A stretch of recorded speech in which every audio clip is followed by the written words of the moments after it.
কখনো কখনো আমরা খুব ব্যথিত হয়ে পড়ি। আমরা নিজেদের পরিবারের জন্য এত কিছু করি আর তারা আমাদের দেখলেই ভয়ভীত হয়ে পড়ে, আমাদের দেখলে বিরক্ত হয়। কখনো নিজেদের সন্তানকে বিকাশের পথে অগ্রসর করার জন্য আমরা তাদের উপর একটু জোর দিই যাতে তারা পরিশ্রম করে, কিন্তু সেই সন্তান আমাদের উপর বিরক্ত হয়ে পড়ে। কখনো সন্তানকে সঠিক শিক্ষা দেওয়ার জন্য আমরা তাদের কিছু সীমা নির্ধারিত করি, তখন সেই সন্তানের চোখে নিজেদের জন্য আমরা ঘৃণা দেখতে পাই। মানুষ কেন ব্যথিত হবে না?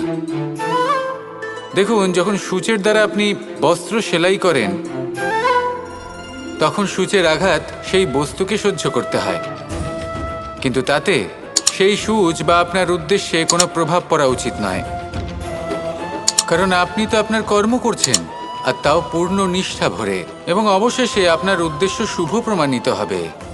তাই কেউ বিরক্ত হচ্ছে বলে বা কারোর চোখে নিজের প্রতি ঘৃণা দেখার ভয় কখনো পিছিয়ে যাবেন না। কষ্ট না করে বিকাশ সম্ভব নয়। কর্ম করতে থাকুন, সব কিছু শুভ হবে। আসুন আমার সাথে ভালোবেসে বলুন, রাধা রাধা।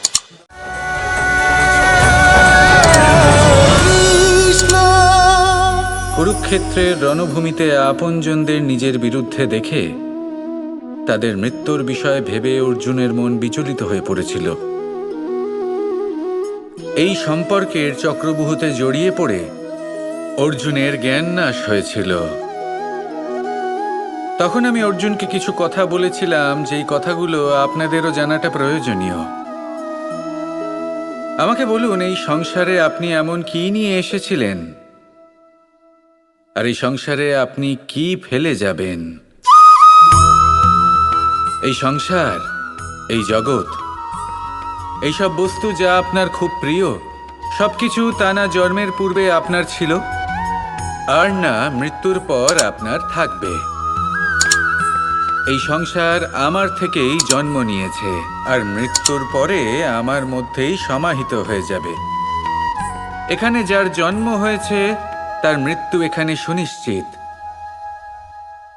শুধু জন্ম আর মৃত্যুর মধ্যের এই শরীর শুধুমাত্র একটা মাধ্যম যার দ্বারা আমরা কর্ম করি, আর এই কর্মের ওপরেই শুধু আমাদের অধিকার রয়েছে।